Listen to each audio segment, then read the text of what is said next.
नमस्कार मु doctor Debashish Sadangi senior consultant robotic joint replacement surgeon Bhubaneswar आमे आज कथा होबा हमरो रोबोटिक नी रिप्लेसमेंट रे कोन इम्प्लांट्स यूज होची को प्रकार इम्प्लांट्स यूज होची तो हमरो तीनटा पार्ट थाए गोटे लागे जोटा थाई बोन रे फिमोरल कंपोनेंट गोटे लागे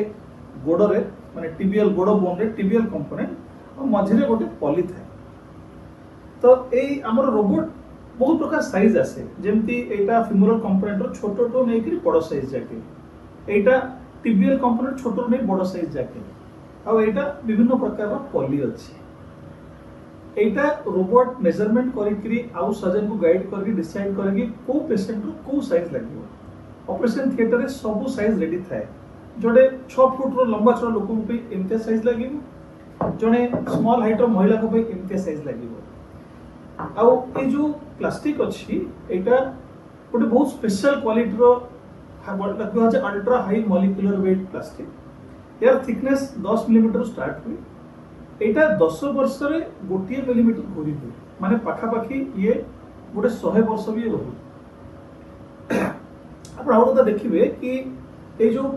पॉली रे एटा गोटे कनकेव ग्रूव अछि ताहले कोन हो कि ए जो फीमर कंपोनेंट पूरा पूरी स्टेबल रही करी ये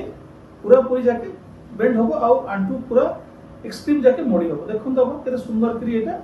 पूरा पूरी मूवमेंट होउछ ये मझिरे जो गोटे पॉलीरो गोटे अछि पोस्ट पॉलिया एटा गोटे लिगामेंट भरिया काम करे हम आंटू स्टेबिलिटी दबा पे एटा गोटे स्पेशल टाइप ऑफ नी एता यार गोटे रेडियस टाको गोटे एडजस्ट करा जाईची ताहले कि एथरे बेसी हाई फ्लेक्शन नहीं परिबो आंटू बेसी जाके मोड़ी हो तळे जाके बसा जाई परिबो साइंस बहुत एडवांस हे गलानी आ रोबोट द्वारा आ टेक्नोलॉजी बहुत एडवांस हे गलानी ये इम्प्लांट्स विभिन्न टाइप रखा आइची आपण किछि भी प्रॉब्लम थिले हम कांटेक्ट करबो सब प्रॉब्लम देखि के हम सॉल्व करबो नमस्कार।